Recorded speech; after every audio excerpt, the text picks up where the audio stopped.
The CFTC just filed a brand new lawsuit, first of its kind in the crypto community. This you're going to want to hear. And we have parity in football. Yep, college football is happening today with the NFL happening tomorrow. Parity in football means this. You got teams, the league so closely matched that when they play each other, it's going to be a battle to the end, which will keep fans interested. Well, we have parity starting to happen in crypto, specifically XRP, XLM. That's what we're going to focus on. But is it a good thing for crypto like it is in football? So let's leave this screen and go into this one. I got up at 5 a.m. for the fans to start cranking on Saturday morning content for you. All right, so here's a look at the heat map. Bitcoin right now above 19,000. That is good news because we saw some heavy pressure yesterday. 1964. Ethereum still struggling right now, everyone. 1326. News of the merge and actuation of the merge has done nothing for Ethereum price-wise. Rough stuff out there. Now, our favorite 2 XRP is still riding some hotness at 49.4, and XLM is now riding some back-end hotness too at 12.2. But we're going to first talk about CFTC, then we're going to talk about parity because, yes, Saturday is college football, and if you're watching this on Sunday, pro football, everyone. All right, so let's talk about it. Oh boy, CFTC lawsuit against UkiDAO. Yes, they're going after DAOs. There was a thought in there in the crypto community spreading around that said, hey, because it's a DAO, super decentralized, we can basically do what we want because we're operating in the internet. We don't have to worry about the rules and so forth. Well, that's not true according to the CFTC. See, it's not just the SEC. All right, so what's happening right now? The CFTC has filed an enforcement action lawsuit against UkiDAO, a crypto margin trading and lending platform, for engaging in digital asset margin trading that only CFTC registered future commission merchants can perform. So they're performing things that other entities out there are regulated, right, and filed, paperwork and all that stuff for. They're doing it without it using a DAO mechanism. Now, there was a rumbling out there that said, hey, if we go DAO, we don't have to worry about regulation enforcement because number one, we're acting on the internet, all right? Number two, it's on the blockchain, so it's open for everyone, right? So far, we're not applying to any worldly laws. And three, they're like, hey, whatever we do, that has to deal with money, that has to do with movement of tokens, stuff like that. Well, hey, since it's worldly, hey, it's going to be with our own rules. It's going to be done within our DAO, right? A decentralized autonomous organization. Well, the CFTC doesn't see it that way. The CFTC says, hey, if you're playing and people in our backyard are playing, we are going to go after you. So real interesting, we're going to keep a focus on this because this now is coming from the CFTC, which is different. We've heard a lot of fire lately from the SEC, but CFTC coming out swinging against DAOs. But now we're going to talk about parity, all right? And parity in football is one thing, but parity in crypto, this has me nervous, and this is where I'm going to want your thoughts down below. All right.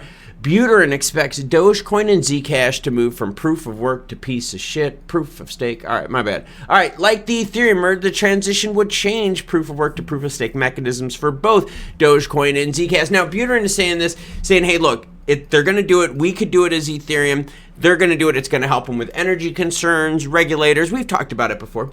But now here's the thing, everyone.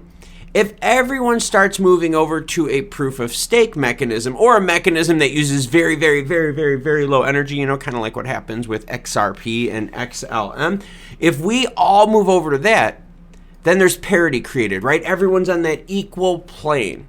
Well, now, wait a minute. How cool and special does it be that you're a low energy use crypto, right? Because that's one of the things. So Stellar XLM and Ripple Labs XRP, right? Both a company, Stellar Development Foundation and Ripple Labs, are now part of the World Economic Forum crypto sustainability part, okay? So now with that in play, all right, that whole green energy thing, are they really going to be that, quote, green if everyone is using pretty much the same amount of energy? So this parity that's happening right now, where the cryptos are starting to evolve, right? Because that's what Buterin said. Buterin's like, hey, look, we have to evolve. We have to get regulators off of us. We have to make this maturation process happen.